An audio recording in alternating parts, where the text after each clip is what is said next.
Genesis Part 1 has to be my least favourite map, but I actually think it has the ability to be one of my highest rated. There is a lot that could be amazing, but it was just executed poorly. Genesis has 5 unique biomes. Conceptually, they're all good. However, in practice, they do not work very well. The theme of the biomes having very little variety is found throughout all of Genesis. Every sub-biome looks almost identical to the others. Genesis would be a significantly stronger map if each biome had more unique sub-biomes. Currently, the difficulty is almost impossible to distinguish between the sub-biomes, and starting in any area of most biomes is frustrating.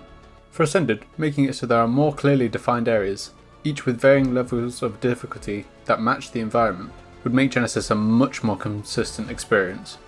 Missions within these biomes make it so a large portion of the map is completely unbuildable.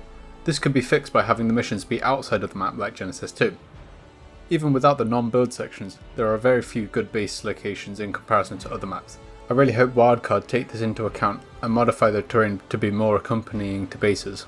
The creatures added to Genesis are varied in their utility and balancing, and whilst there are a couple I think work well, the rest need some reworking. The bloodstalker is the main reason flyers were disabled on Genesis. It is one of the fastest creatures in the game, is a good swimmer, and has good PvP capability in its ability to grapple players.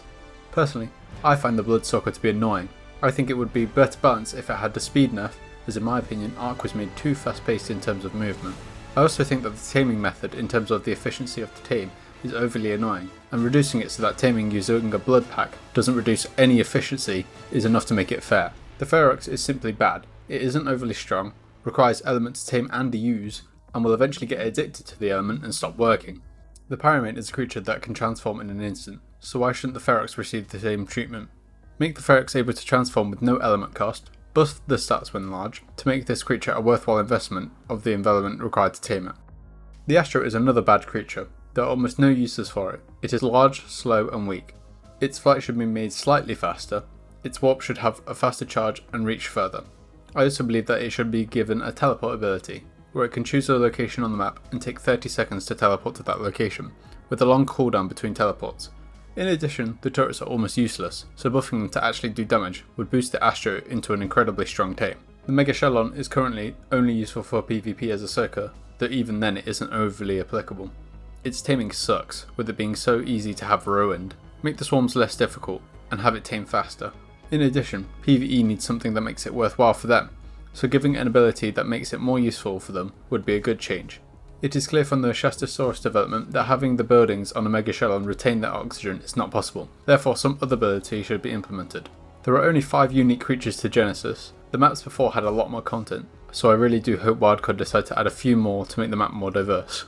If you're enjoying the vid, consider subscribing, and if you agree or disagree with my opinions, I'd like to hear about why in the comments.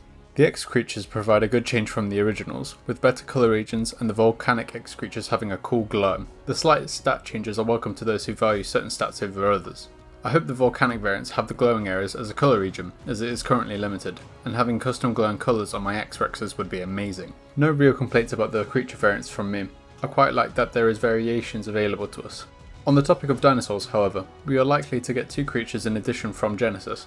One being from a creature vote, which has historically been a real life dinosaur, and then one that will come from a past similar to Bob's Tales. Genesis is a map that no matter what kind of creature they add, it can fit with one of the biomes, so I'm not overly worried about having a similar situation as Scorched, where the Oasisaur didn't fit with the theme. My current worries are that they will introduce a creature that breaks the balancing. The Master Controller is easily ARK's hardest boss, especially since you have to run on foot to pick up all the keys. It is near impossible doing it solo, especially after having to complete all of the missions. This could be improved by allowing 50% of the keys dropped to be picked up whilst the player is riding a tame, allowing them defense and strength while also not making the boss fight a walk in the park. Another thing to consider is the massive amount of enemy creatures that are needed to be fought during the boss. A significant number of creatures may be lost due to the sheer amount of enemies. Raising the creature count to 25 could help make this more fair. The skiff is too strong as it is incredibly fast, can pick up creatures using its beam, and is simply unfair. I think a nerf to its speed is needed.